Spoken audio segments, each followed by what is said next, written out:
Bwana inakuwaje, mimi ni Dabo 13 na kama wewe ni mfuatiliaji wa kule pande za TikTok na unafuatilia sana ma content creator ni wengi na ambao wanafanya kazi nzuri pia ni wengi sana, na this time tutapata nafasi ya kumtembelea Movado, moja kati ya content creators ambao wanafanya vizuri kwa kipande hiki hapa, lakini pia upande mzima wa TikTok. Inakuwaje ndugu yangu? Bana kama kawa kaka. Kanzo fulani hivi. Unajua si watu wa Kiislamu kaka. Lazima kidogo tuwe kama hivyo. Wakati nafika hapo kwanza nimeuliza tu bwana anapata wapi sehemu ambayo Movado anapatikana. Chap sana kitu kaniambia Movado huyu anaigiza iko kule juu. Wewe ni comedian, muigizaji au tunakuwa katika engo gani ya sanaa? Yani engo ilotulia kabisa, mimi ni muigizaji lakini mimi nafanya serious comedy mwanangu. Hiyo umenielewa? Kwa hiyo mimi mtaani kwangu najulikana tu kama muigizaji. Yaani tuiweke hivyo. Muigizaji wa nini sasa, filamu au? Ndio maana nimekwambia mimi ni filamu kwa sababu serious comedy si mundo ni tunaiweka hiyo tasnia ya filamu, si ndio? Kwa hiyo mimi ni muigizaji wa filamu ndugu yangu. Sawa bwana, maudhui yako ambayo huwa unatumia kwenye content zako imekuwa ni kitu adimu sana ambacho watu wako kimisi, pengine labda mazingira mazima ya familia wanavyoishi.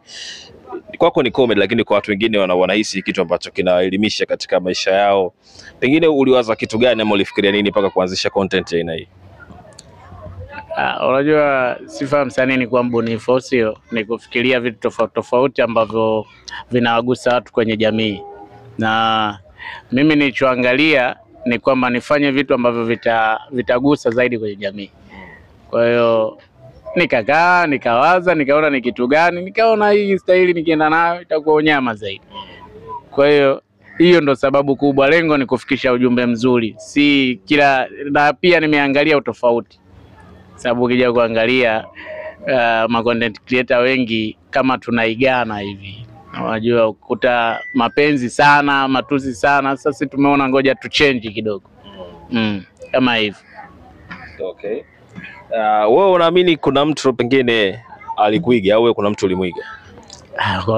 Kwa mimi kumuiga mtu sijamuiga. Labda watu waje kuiga, lakini kwa mimi kusema kwa bongo sijaona content creator anayefanya content kama zangu. Hakuna.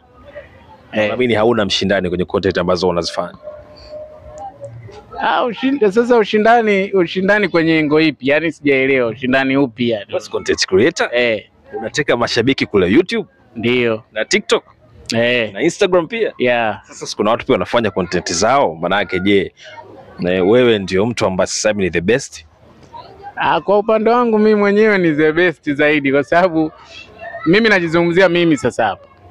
Mimi najiona ni the best zaidi kwa sababu nafanya kitu cha tofauti. Nafanya kitu ninachokiweza. Nafanya kitu ambacho hakuna mwingine kashawahi kufanya.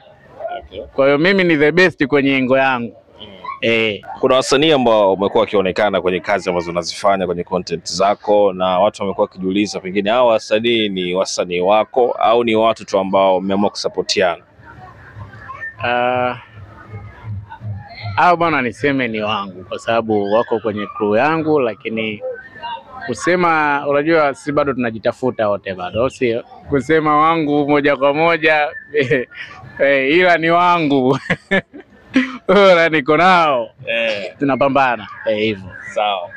Kwa hiyo mnasapotiana kama umaanisha. Na wasanii wanapokuja kufanya content wanakuja kwako, pengine kuna chochote ambacho huwa wanakipata, na maanisha posho pengine, au kuna fedha ambayo unaoingizia kutokana na mikataba pengine ambayo mmesaini baina yako wewe na wasanii wako? Wanapata. Posho wanapata. Wakija siwajua kidogo, angalau sio kitu kikubwa, lakini alhamdulillah wakitoka hapo hela sabuni nini zinakuwepo. Bwana, kuna kitu ambacho watu sasa wanakizungumza sana. Wanasema watu wengi ambao wako TikTok wenye numbers, na maanisha watu ambao wana followers wengi, ma content creator wamekuwa wakipoteza maisha. Na watu wengi ambao wanakuwa wakifuatiliwa zaidi ndio watu ambao wanafariki. Kila kukicha nasikia huyu amefariki. Kuna imani kubwa kwa watu inaendelea kusema kwamba watu ambao TikTok wana followers wengi wanakuwa wakifariki na sababu mbalimbali. Huko wengine wakisema kwamba kuna sababu za nguvu ya giza kwenye mtandao wa TikTok. Hivi ushakutana na hii mada kusema yote? Hiyo nakutana nayo. Lakini majibu kamili ya hilo swali lako bado hata mimi nanipa ukakasi. Umeona, kwa sababu hata mimi nimeshuhudia vifo vya content creator wengi ambao nilikuwa nawafuatilia, lakini pia watu waelewe, unajua hizi kazi tunazozifanya hizi kwenye hii mitandao tunayoiposti, kwa namna moja ama nyingine ni mitandao ya kishetani kaka. Sijui umeelewa? Na shetani ana njia nyingi ya kukuchukua wewe. Umeona? Kwa hiyo mimi naamini mpango wa Mungu upo, kifo cha Mungu kipo, lakini pia kwenye hii kazi tunayoifanya ushetani mwingi zaidi. Yaani hususani kwenye hii mitandao. Tuombee sana. Ushetani ambao unazungumzia ni ushetani aina gani? Yaani ni ushetani ambao unasababishwa na binadamu au pengine watengenezaji wa hii mitandao wanajihusisha na masuala mazima ya nguvu za giza? Kwanza binadamu alotuzunguka, sawa? Binadamu alotuzunguka ni mojawapo ya watu ambao, kwa sababu unajua mitaa tunaoishi sisi tunaishi na binadamu Swahilini. Kwa hiyo ukijipata kidogo kuna mambo yanatokea, lakini hii mitandao wewe ukija kuangalia imetengenezwa na watu ambao yani tuweke hivyo kwamba hata hii mitandao yenyewe ni ya kishetani, hata wanaotengeneza pia ni mashetani. Yaani huo kweli haupingiki. Umeona? Na ndio maana ukija kuangalia sheria zao ni ngumu mno. Kwa hiyo sababu ya kufa sisi ni binadamu wanaotuzunguka, lakini hata hii mitandao sisi tunaitumia hii mitandao yani bila kuelewa nini maana yake kiundani. Yeah. So naamini kuna siku moja au umejiandaje na hivi vitu ambavyo vinatokea kila siku, kwa sababu inatisha. Vijana ambao wengi wanafahamika TikTok ndio wanaofuatiliwa zaidi. Wewe ni kijana ambaye umeamua kuingia katika masuala mazima ya kutengeneza maudhui, alafu nasikia huyu amefariki, kesho kutwa huyu amefariki. Wewe umejiandaje? Mimi maana nikisema nimejiandaa, kifo si kitu cha kusema unajiandaa nacho, au sio? Kifo ni kitu ambacho kinakuja wakati wowote, sawa? Lakini kikubwa tuzidi kumwomba Mungu kwenye hizi kazi tunazozifanya. Lakini pia tufanye kwa njia kama kazi, tusifanye ili mradi. Tukifanya ili mradi ndio kitu ambacho kitakuja kutuumiza. Ukifanya humo ndani labda kutafuta mademu, kutafuta nini, mapema sana unaondoka. Yaani licha hivyo, kwa sababu hiyo ndio sehemu ambayo shetani ya hapo, shetani ya binadamu, shetani ya demu. Umeelewa? Kwa hiyo lazima kusema tuelewe nini tunachokitaka. Huo ndio ukweli. Sawa bana, kwenye content zako mara nyingi tunaona umekuwa ukionyesha mwanamke ndio mwenye makosa. Mara nyingi wewe unajiweka katika upande mzima wa kuwa unapatia, yaani ukicheza kama mwanamke ni mzazi mwenzako, yeye ndio mwenye makosa. Ukiwa na mke wako, yeye ndio mwenye makosa. Pengine hii inafundisha nini? Kwa mwanamke ndio mwenye makosa, au unaamini kwa mwanamke ndio mtu ambaye kila siku anakosea na sio mwanaume? Hiyo naweza nikaiweka kwenye pande zote. Mimi au niseme content tunazozicheza ni zinaleta ujumbe kwa wote. Sawa? Haimaanishi kwamba mwanamke tu ndo anayekosea, hata mwanaume anakosea. Sawa? Lakini uweze sasa kukafanya kwa mara moja mwanamke na mwanaume. Lazima utagusa upande mmoja ili hata mwanaume akielewa pia aelewe kwamba hichi kitu ni makosa. Mwanaume kumheshimu mke wake ni sahihi, yani kumheshimu mke wake ndio kitu kinachotakiwa. Hutakiwi kumdharau mke wako. Lakini mwanamke pia kumheshimu mume wake ni sahihi, hatakiwi kumdharau mume wake. Kwa hiyo ujumbe utapokelewa pande zote mbili. Mwanamke wako unamtreat vipi? Mwanamke wangu mimi namtreat, anaelewa kitu gani nakitaka, ananiheshimu, ananijali. Tukisema kwanza mwanamke hapo kidogo tu, kwa nini mimi na mwanamke kaka au? Na wewe upo single. Bado upo single, ana mwanamke. Ana mwanamke kweli? Ana mwanamke. Kwa sababu ni mshikaji. Hamna, wangu uko single kwa muda. Unajua zile. Kwani kitu gani kinakufanya mpaka unakuwa single? Na tayari una namba sasa, watu wanakufuatilia, una mashabiki wanakufuata. Mimi shahidi, nimefika hapa nimeshuhudia unapigwa simu mara 3 na watu ambao huwafahamu. Wanasema tunapenda unachokifanya. Bado mimi naona muda bado tu kaka. Muda bado. Kwa hiyo bado hauna? Bado tuweke hivyo tu bado. Tutapata, Mungu atakapobariki basi tutapata mke mwema, tutapata familia. Akitokea ambaye anahitaji kuwa na Muvado afanye nini? Lazima aelewe Muvado ni nani kwanza, cha kwanza. Alafu cha pili mimi sijui niseme mapenzi ya kweli awe nayo sana, kwa sababu mimi ukija kiuongo na kujua. Yaani mwanamke akija kiuongo mimi namuelewa sana. Kwa hiyo aje tu kwa kujua kwamba nahitaji mapenzi ya kweli, aniheshimu. Basi hicho tu. Sawa. Unazungumziaje upande mzima wa watu ambao walikuwa content creators sasa hivi wanafanya filamu, yani wako wameingia katika mapinduzi ya kufanya series? Nazungumzia mtu kama Clamvevo ambaye zamani alikuwa anafanya content kama wewe, lakini sasa hivi ni mtu ambaye anafuatiliwa na mfano wa watu wengi ambao wanafanya sanaa maigizo. Ukimtazama Clamvevo na kitu ambacho anakifanya, pengine unajiona wewe ni Clam ambaye anayefuata? Kwanza nipongeze watu ambao wanatoka kwenye hii kupiga hatua nyingine. Yaani hayo ndo maendeleo yenyewe tunatarajia. Huwezi mtu kila siku kabaki sehemu moja, si ndio? Kwa hiyo ni maendeleo. Hata mimi natamani itafikia kipindi, ikifikia nitapata nafasi ya kufanya hivyo nitafanya. Umeona? Sababu lengo ni kuingiza riziki. Sisi tunapambana kwa ajili ya riziki. Huku kugumu kaka huku. Yaani huku kwa content creator majina makubwa lakini mifukoni ya peche kaka. Unaelewa? Kwa hiyo ukipata nafasi ya kwenda kufanya kama ni series nini, safi. Unasema mifukoni ya peche, maana yake kazi unazofanya unafanya bure. Yaani humlipi mtu fedha yote. Yaani ninapozungumzia peche kinachopatikana ni kidogo kaka. Yaani ni kidogo mno, tofauti na tulivyo sisi wenyewe. Sababu unajua mtu anapokutazama anakuona wewe upo kutokana yeye hakujui wewe kiundani.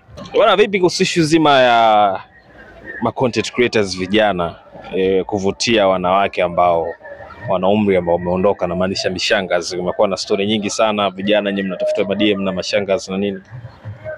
Kwa kweli tunaongoza kutafutwa. Tunatafutwa sana. Sijajua mishangazi imeona nini kwetu, lakini inatutafuta mno. Mpaka sasa mishangazi mingapi shenge DM?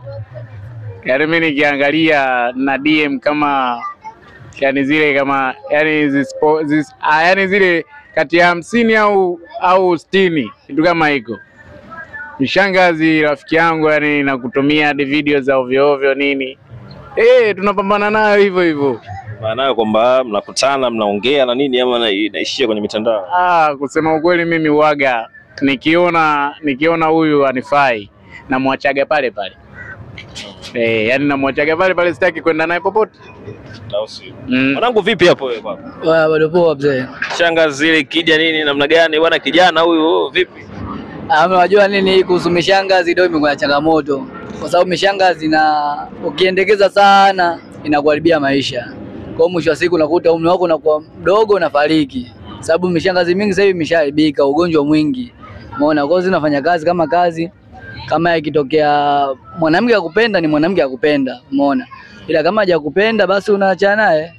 Okay. Kwa hiyo anaweza kaja mshangazi lakini wewe umempenda labda, umeona, ukadili naye. Ila kama una mahusiano kwa mengine basi unaweza kumpigia teke ukaachana naye. Kwa hivyo mzee, kwa jinsi unavyoona game ilivyo, warembo unaoona kwenye tasnia nzima ambao unaifanya wewe, hivi mrembo gani anakuvutia zaidi kuliko yote kwenye tasnia sanaa? Yaani kwa design gani, yani kwamba kwa mapenzi yanavyo, yani uigizaji mzuri ama vipi? Yale ambaye anafaa kwa mama mtu kabisa, unaona ni perfect yani. Mimi bwana bado sijaona. Sijaona. Kama hawana vigezo? Hamna vigezo nayo, vile ni zaidi tu mimi mwenyewe nilipowekea misingi yangu. Yaani ambao kwanza mimi sitaki mahusiano yangu yani date na star. Yaani mimi sitaki date na star, iko hivyo. Mwanamke gani unahisi kwako anafaa zaidi, mwenye tabia aina gani? Cha kwanza awe mzuri. Umeona, cha kwanza awe mzuri, alafu cha pili Cha kwanza tabia, alafu cha pili awe mzuri, basi atakuwa ananifaa kwenye maisha yangu. Vingine vyote awe navyo tu, vyote fresh. Yani nikishazungumzia hizo vigezo, kwa nitaangalia vitu vingine ambavyo vinanifaa. Ila cha kwanza awe na tabia nzuri, alafu cha pili awe mrembo. Sababu siwezi kudate na mwanamke ovyo ovyo. Yani mwanamke wangu mimi cha kwanza awe tabia nzuri, cha pili awe mrembo. Iko hivyo yani cute. Kwako Movado yupi ambaye tukimweka hapo nasema mimi sichomoa? Bana, kuna mdada mmoja anaitwa Kidawa. Kidawa ni moja ya piece ambazo content creator ambao mimi nawakubali sana. Yani kwa mfano ningepata nafasi ataruka naye kaka. Unajua? Hiyo Rais Kidawa ana kitu gani ambacho wanawake wengine wote wamekikosa? Kaka Kidawa lakini unamjua? Nafahamu. Si unaona ule mshepu ulivyo? Sasa unachomoa pale. Shepu imekumaliza. Kaka si malijali bwana. Afu vile vitu sisi tunapendaga mandinga. Mimi napenda mandinga. Sasa ile ndinga kaka, moja ya content creator ambaye anaingiaga live yake nakaa sana. Alafu hata yeye mwenyewe ajui inawezekana labda, lakini yule mimi ananivutia sana. Alafu pia namuona anajiheshimu. Ingekuwa kuna maneno matatu ya kumwambia Kidawa akachanganyikiwa kabisa, ni maneno gani? Matatu tu? Matatu. Sizidi au si? Niseme tu Kidawa. Nimekuita mara 3. Najua umeelewa. Mimi naamini hapo nimemaliza. Neno kumuita tu Kidawa, nimemaliza. Yeye ataunganisha mwenyewe. Sawa. Sawa, bado tumezungumza mengi na Movado na mshikaji hapo. Story ni nyingi sana tumezungumza, lakini watazamaji ama wafuatiliaji wa TikTok na nini wengine ambao wanatamani kufahamu Movado anapatikana vipi, so ndo time yako ya kuongea nao. Jamani, mimi Movado napatikana TikTok, natumia Dins Movado. Mitandao yote ya kijamii, YouTube, Instagram, hadi Facebook mimi nipo. Jina ni Dins Movado. Kwa hiyo ukinifuata huko tutajuana zaidi. Sasa shukrani kaka. Karibu sana.